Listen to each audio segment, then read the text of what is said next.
ഹിന്ദി ഹൃദയഭൂമിയിൽ ബി.ജെ.പിയെ പരാജയപ്പെടുത്താൻ കൈകോർക്കുകയാണ് പ്രതിപക്ഷ ഇന്ത്യ സഖ്യം. ആദ്യം വഴിമുട്ടിയ സീറ്റ് വിഭജന ചർച്ചകൾ ഇപ്പോൾ ഐക്യത്തിലൂടെ പൊതുധാരണയിലേക്ക് എത്തുകയാണ്. ഇന്ത്യ മുന്നണിയിലെ ഏറ്റവും നിർണായകമായ സഖ്യമായ ഉത്തർപ്രദേശിലാണ് സീറ്റ് വിഭജനം ആദ്യം പൂർത്തിയായത്.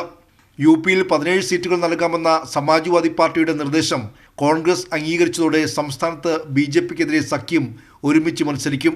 പഞ്ചാബിൽ ഒറ്റയ്ക്ക് മത്സരിക്കുമെങ്കിലും ദില്ലിയിൽ കോൺഗ്രസുമായി ഐക്യത്തിലാണ് ആം ആദ്മി പാർട്ടി.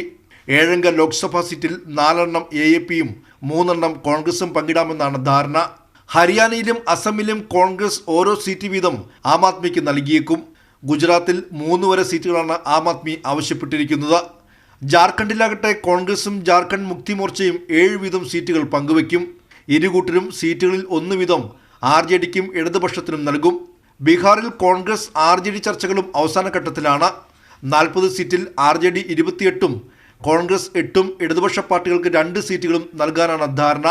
മഹാരാഷ്ട്രയിൽ 48 സീറ്റുകളിൽ കോൺഗ്രസ് 39 സീറ്റുകളിൽ മത്സരിക്കുമ്പോൾ ബാക്കി സീറ്റുകൾ ശിവസേന ഉദ്ധവ് വിഭാഗവും ശരത് പവാറിന്റെ NCPയും ഉൾപ്പെടെ മഹാവികാസ് അഘാഡി കക്ഷികൾക്ക് നൽകും. കേരളം, പഞ്ചാബ്, ബംഗാൾ ഉൾപ്പെടെയുള്ള സംസ്ഥാനങ്ങളിൽ പരസ്പരം മത്സരിക്കുമെങ്കിലും ദേശീയ തലത്തിൽ ബി.ജെ.പിക്ക് എതിരായ നിലപാട് തന്നെയാകും രൂപപ്പെടുക.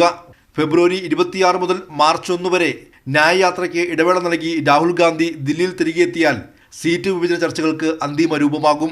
ചണ്ഡീഗഡ് മേയർ തെരഞ്ഞെടുപ്പ് ഫലം വളരെ വലിയ ആത്മവിശ്വാസമാണ് കോൺഗ്രസ് അടക്കമുള്ള പ്രതിപക്ഷ സഖ്യമായ ഇന്ത്യക്ക് നൽകിയത്. ആ ഊർജം ഇന്ധനമാക്കി എത്രയും വേഗം സീറ്റ് വിഭജനം പൂർത്തിയാക്കുകയാണ് മുന്നണിയുടെ ലക്ഷ്യം. ദില്ലിയിൽ നിന്നും സിബി ജോസഫ്, കൈരളി ന്യൂസ്.